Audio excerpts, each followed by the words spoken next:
as we continue to cover the unfolding scandal that is engulfing the Murdoch media empire.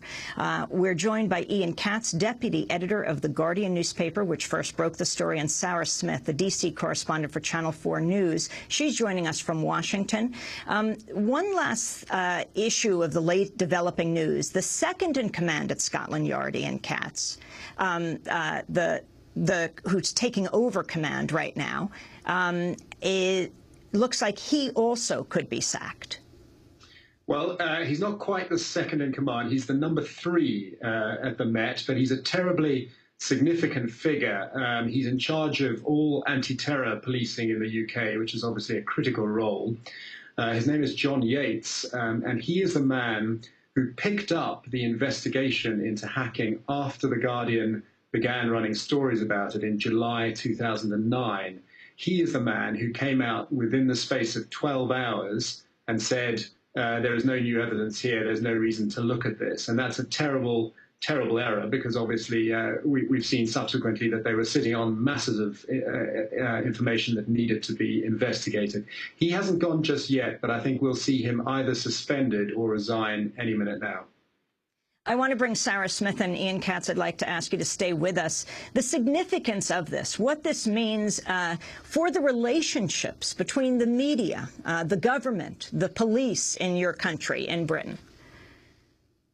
It's going to change everything. It's going to change how things work inside Britain. It's going to change, I fear, how Britain is perceived outside as well. You could call this the British Spring, as you watch every part of the British establishment being tainted by this scandal. As Ian Katz was just saying, it's clearly reached the police already. It is lapping at the doors of the Prime Minister's office. It's being heavily debated in Parliament as they get sucked into it. There's no part of British public life that isn't being touched by this scandal now. So it's bound to change the relationships. People hope for the good, a less cosy relationship between politicians and the press. Hopefully in the future no press baron will ever have the power to bully politicians into doing what they want, to render them so terrified of bad publicity that they don't even dare investigate things like this hacking scandal in the first place. We could have been dealing with this years and years ago if it weren't for the fact that people were too scared to take on the power of Rupert Murdoch. That's not healthy for any kind of democratic society, and people very much hope that's something that will fundamentally change, but not before a lot of British institutions have been very, very badly damaged in public perception, nationally and probably internationally, because what's Britain about? We don't have a commanding military that can go around the world changing things. What we have is diplomatic soft power, a large part of which is built on respect for our institutions, our democracy, our parliament, our free press, our upstanding police force and the rule of law. And all of that is being so badly undermined by this scandal. One wonders what element of British public life will not be touched by this by the time it's all over. I want to go back to Ian Katz with Sarah's point of this should have been dealt with years ago. Bring us back to the beginning of what you knew. For example, what The Guardian was reporting years ago. Well, we began reporting on the story almost exactly 2 years ago in the summer of 2009. My colleague Nick Davis, who has really been the sort of extraordinary figure in this drama, beavering away at this absolutely indefatigably for more than 2 years, got an extraordinary story that summer, which was that Rupert Murdoch's News International had written a cheque for about £1 million to settle some claims that were being made by a chap called Gordon Taylor and 2 other people who had complained that they were being hacked and were taking News International to court. Now, this was just quite simply hush money. This was a sum of £1 million that was paid to make these allegations and whatever evidence had been supplied behind them to go away. Now, at that point, it would have been very easy for the police, News International, to say, goodness gracious me, this really is pretty shocking. We have to get to the bottom of this. But instead what happened is that News International, the police, the press watchdog, to some extent some elements of Parliament, all simply came straight out of the blocks and said, oh, it doesn't look like there's anything too worrying here. This is just The Guardian banging on. This is The Guardian with some strange tribal obsession. They're politically motivated. In fact, Rebecca Brooks wrote a rather memorable letter right away saying that The Guardian was willfully misleading the British public. It's a letter I hope she'll be reminded of tomorrow. Andy Coulson was editor of the News of the World from 2003 until his resignation in 2007, and served as director of communications for Prime Minister David Cameron until January. He was arrested July 8th over suspicions he knew about or had direct involvement in the hacking of mobile phones during his editorship of the News of the World. Last week, leader of the opposition Labour Party, Ed Miliband, criticized Prime Minister David Cameron's decision to hire Coulson. I say this to the Prime Minister. He was warned by the Deputy Prime Minister about hiring Andy Coulson. He was warned by Lord Ashdown about hiring Andy Coulson. He has now admitted in the House of Commons today that his Chief of Staff was given complete evidence which contradicted Andy Coulson's previous accounts. The Prime Minister must now publish the fullest account of all the information that was provided and what he did and why those warnings went unheeded. And he should do most of all, he should apologise for the catastrophic error of judgment he made in hiring Andy Coulson. Yes, that was Ed Miliband. Sarah Smith, could this scandal bring down David Cameron's government? And since, though you're a British reporter for British Channel, you are based in Washington, talk about how this is widening the scandal in the United States as well with the Murdoch empire here. But start with, could Cameron go down?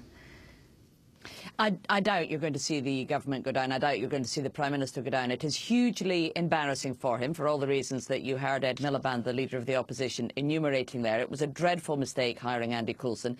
It was also a mistake to continue to meet with him socially after he had resigned from Downing Street. And Cameron's cosy and close relationship with Rebecca Brooks and with the Murdoch family will come under a great deal of scrutiny, all of which will prove embarrassing. It won't in itself destroy his government, but what it has done is give a new lease of life to the opposition, to the Labour leader who you heard just there making a very strong attack on him. And it's changed the dynamic in British politics because you have the Prime Minister on the back foot, on the defensive now. You have an issue in which the Labour leader is really being able to make his name. And that will ultimately have huge consequences for Cameron's government. But you're not going to see them toppled immediately over this scandal, I don't think. Different question possibly about the Murdoch family, whether or not this scandal is going to bring down their empire, their dynasty. The scandal laps closer to James Murdoch every day when you see one of the faithful lieutenants resigning or fired, whichever you choose to believe, Rebecca Brooks, Les Hinton. The firewall around James Murdoch is disappearing.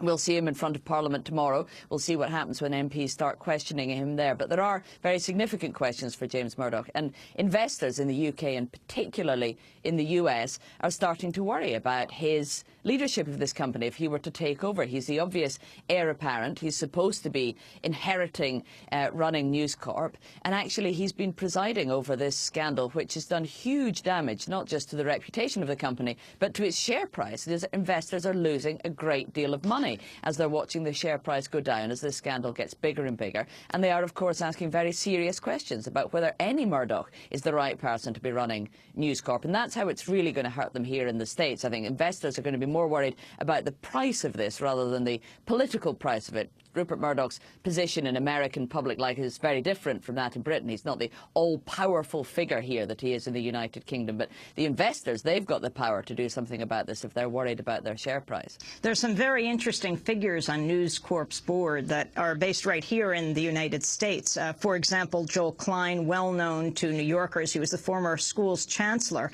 And interestingly, the New York Daily News reports that a business News Corp acquired just after Klein joined the board is now facing scrutiny since it deals with school children's personal data. New York State awarding Wireless Generation a no-bid $27 million contract. Now parents are questioning whether News Corp should have access like that to their children. And you also have a familiar name in national politics on the board, Viet Dinh, who is a power attorney here, Assistant Attorney General under George W. Bush, principal author of the U.S. Patriot Act, the law that, among other things, prompted an unprecedented expansion of government eavesdropping. Interesting connections in the United States, Sarah Smith. Yes, and the fact that we're talking about this shows you what a huge problem this is for News Corp, because to be absolutely frank, although there are questions that need to be asked in exactly what you're describing, we wouldn't be sitting here talking about this if it wasn't for the hacking scandal, if it wasn't for the focus on every member of the News Corp board now. People are out there looking for these stories, digging away at connections and potential scandals within News Corp. And it's going to damage the business day after day as people keep digging these things up and go out there looking for them. So investors will at some point need to take control of this and say, if we need to change the leadership at the top in order to get rid of the taint of this scandal, the toxic Murdoch family are no longer doing this company any good. And until they do that, what they're going to see is that these kind of stories are going to keep appearing in rival papers all of the time because people think it's open season on News Corp. Let's end with Ian Katz back in London. The Guardian broke the story, has been for years now, especially for people in the United States. How did you figure out the Millie Dowler story? And it bears repeating because she's not a familiar name, this incredibly unfortunate murder victim who was just 13 years old. I can't tell you the answer to that. That's a question for Nick Davis, the reporter who broke it, and I don't think he would be wanting to discuss his sourcing or the process that took him to that story. But it is absolutely true that we've been writing about this for 2 years, and believe me, we have gone on about this. I mean, a lot of people thought we were sort of comically tedious about it. But the Millie Dowler story changed everything. It unleashed an absolutely visceral wave of revulsion in this country, which crossed all party lines and sort of media sectarian lines. It was impossible for people not to cover. This wasn't just listening in on the voicemail of a missing and quite possibly murdered young girl. The really killer detail was that the News of the World deleted emails on her phone in order that they could receive more messages so that they could write about them. So I think when the history of the scandal is written, there is no doubt that that story will be seen as the kind of tipping point moment. I'm afraid I can't tell you how we got it, though. Well, I want to thank you both for being with us. Ian Katz, the deputy editor of The Guardian, which broke the phone hacking scandal that is continuing to unfold. Again, tomorrow, the Murdochs, Rupert Murdoch and his son James Murdoch, are going to be testifying before the Parliament, as is Rebecca Brooks, who was arrested yesterday, then released. Emergency session of the Parliament will take place on Wednesday. Sarah Smith also with us in Washington, D.C., correspondent for Channel 4 News in Britain. This is Democracy Now! When we come back, it's the 93rd birthday of Nelson Mandela. Stay with us.